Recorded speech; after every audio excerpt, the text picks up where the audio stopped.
Suster, Bapak Ibu, Saudara-saudari, rekan-rekan muda yang terkasih dalam Kristus. Hari ini kita memasuki masa Prapaskah atau Minggu Prapaskah yang pertama. Dan dalam bacaan Injil hari ini, kita bersama-sama disuguhkan Yesus yang berada di padang gurun selama 40 hari dan mengalami pencobaan dari iblis. Dan tadi bahkan dikatakan selama 40 hari itu Yesus dicobai oleh iblis.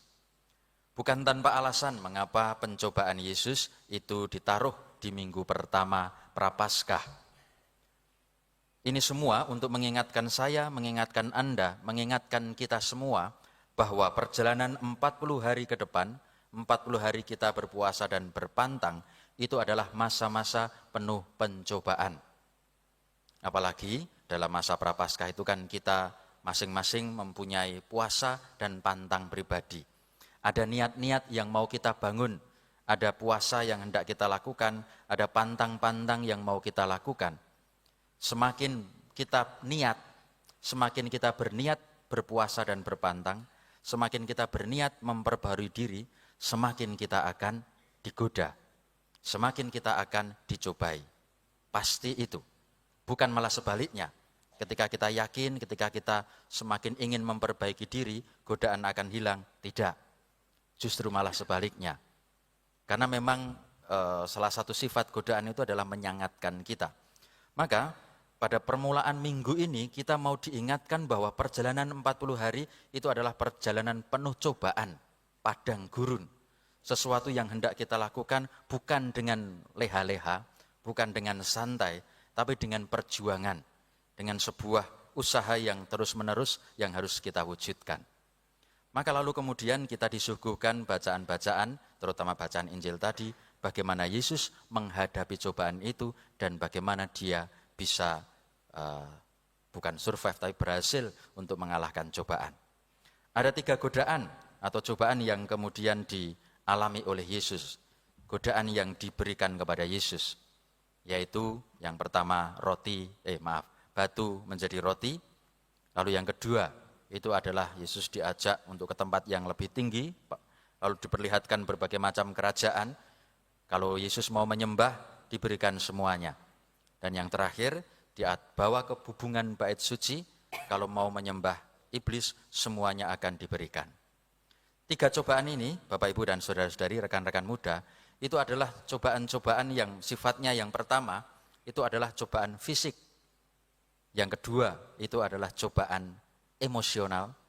Dan yang ketiga itu adalah cobaan psikologis.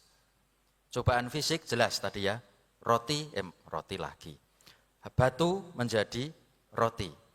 Itu kan sangat fisik sekali ya. Lapar, haus, lalu kemudian manusia pasti butuh makan, butuh air, butuh makanan supaya bisa survive, supaya bisa hidup. Maka bentuknya memang ada cobaan yang sangat fisik sekali, yang berhubungan dengan bagaimana manusia tidak bisa bertahan tanpa air dan tanpa makanan. Maka itu yang kemudian coba diberikan. Ternyata memang iblis itu sangat strategik sekali gitu ya. Dimulai coba dulu dari yang coba sih, memang dia Tuhan, saya coba dulu dengan cobaan yang remeh. Siapa tahu dengan cobaan yang remeh, Yesus langsung tergoda. Roti lagi. Batu menjadi roti. Nanti kalau roti sekali lagi ini dapat payung saya gitu. Batu menjadi roti. Cobaan paling remeh, fisik, dicobakan kepada Yesus. Ternyata gagal. Lalu kemudian naik ke tahap yang berikutnya, lebih tinggi. Godaan emosional. Dibawa ke atas, diperlihatkan ada banyak kerajaan. Itu sama kalau panjenengan healing gitu ya. Healing itu kan pasti carinya di tempat yang sepi, meskipun akhirnya tidak ketemu yang sepi gitu ya. Di puncak bukit, puncak gunung, pantai. Sekarang itu tempat mana lagi sih yang sepi? Semua sudah penuh dengan orang ya. Tapi kalau misalnya pas kita di puncak gunung atau di bibir pantai melihat itu kan, lalu kemudian perasaan menjadi nyaman, perasaan menjadi aman, emosi kita stabil begitu ya. Nah ini yang kemudian mau disampaikan oleh setan kepada Yesus. Coba kalau saya mengajak dia ke tempat tinggi lalu saya berikan semua kerajaan-kerajaan yang ada di bawah ini, digoda emosinya, diganggu emosinya, apakah Yesus tetap bisa bertahan atau tidak? Dia marah atau tidak? Tapi ternyata juga gagal.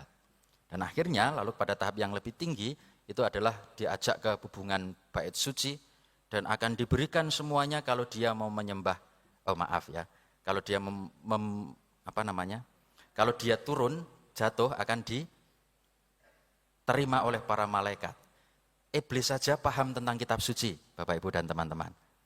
Tadi dalam bagian kan, sebab dikatakan bahwa malaikat-malaikat akan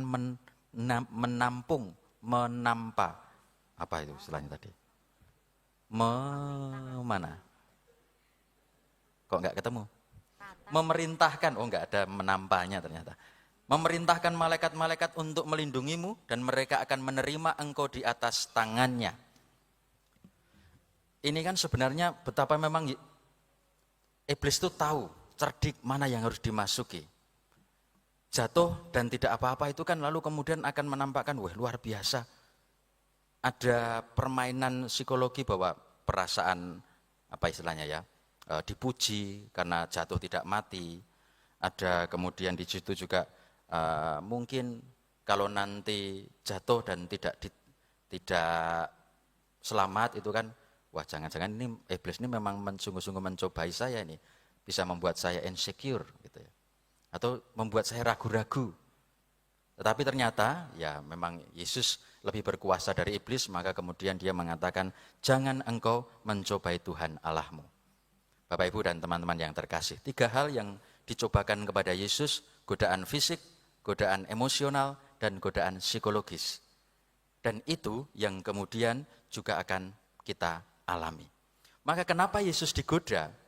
Kenapa Yesus yang adalah Tuhan digoda? Dan kenapa iblis kok mau-maunya menggoda Yesus? Padahal dia jelas-jelas Tuhan dan mungkin dia tahu bahwa itu tidak akan berhasil. Mau menunjukkan yang pertama menurut Katekismus Gereja Katolik, menunjukkan bahwa Yesus adalah sungguh-sungguh manusia. Dan sebagai manusia, dia tidak lepas dari yang namanya godaan. Selama dia manusia, dia pasti akan mengalami godaan. Dan yang kedua, Yesus mau menunjukkan kepada kita bahwa kehidupan kita setiap hari itu adalah kehidupan yang penuh dengan godaan, penuh dengan iblis. Sifat-sifat iblis itu seperti apa, strateginya iblis itu seperti apa, tujuannya iblis itu seperti apa, dan bagaimana cara melawannya. Yesus mau menunjukkan itu kepada kita. Maka Bapak Ibu, Saudara-saudari dan rekan-rekan muda yang terkasih, semoga di awal minggu ini kita semakin disadarkan bahwa perjalanan 40 hari itu adalah perjalanan penuh dengan perjuangan. Kita akan memasuki padang gurun.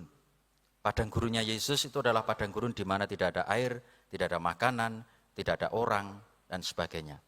Tapi pasti akan berbeda dengan padang gurun kita. Padang gurun kita apa? Mungkin rasa haus, lapar, bukan atas makanan, tapi akan pujian, haus untuk diterima. Mungkin juga rasa haus dan lapar kita akan identitas kita, mungkin juga kuasa, perhatian. Itu adalah padang gurun kita. Mungkin padang gurun kita juga adalah perasaan-perasaan kesepian. Di tengah banyak orang kita merasa sepi, merasa sendiri, merasa tidak ada yang membantu kita. Perasaan-perasaan seakan-akan semuanya kok menyalahkan saya. Mungkin juga padang gurun kita adalah padang gurun di mana kita terus dan terus merasa lelah, merasa capek, merasa malas, mudah menyerah. Itu adalah padang gurun kita. Dan di bagian-bagian itulah setan akan terus-menerus untuk menyangatkan kita. Sudah biarlah, kamu memang kesepian, memang tidak ada yang mau dengan kamu. Sudah mending mati saja mungkin. Kamu memang haus akan pujian, harus dicari itu. Harus dicari yang namanya kuasa bla bla bla dan sebagainya. Maka mari Bapak Ibu dan Saudara-saudara yang terkasih, kita melanjutkan perayaan Kudus Ekaristi ini sembari terus menyadari inilah padang gurun kita. Apa yang akan kita alami setiap hari? Keinginan untuk dipuji, keinginan untuk dihormati, keinginan untuk berkuasa, perasaan sendiri, perasaan sepi, kemarahan-kemarahan kita atas dunia, atas situasi diri kita, dan mungkin juga rasa lelah, rasa capek yang membuat kita malas untuk berbuat sesuatu. Semoga dengan bantuan Tuhan dan dengan masa 40 hari kita berpuasa dan berpantang, kita mampu melewati padang gurun kita. Sampai kapan? Sampai selama kita hidup, cobaan dan godaan akan terus hadir dalam diri kita. Tapi kalau kita yakin dan kita mampu melibatkan Tuhan dalam hidup kita, yakin dan percayalah kita akan selalu bisa melewati godaan-godaan itu. Kita hening sejenak.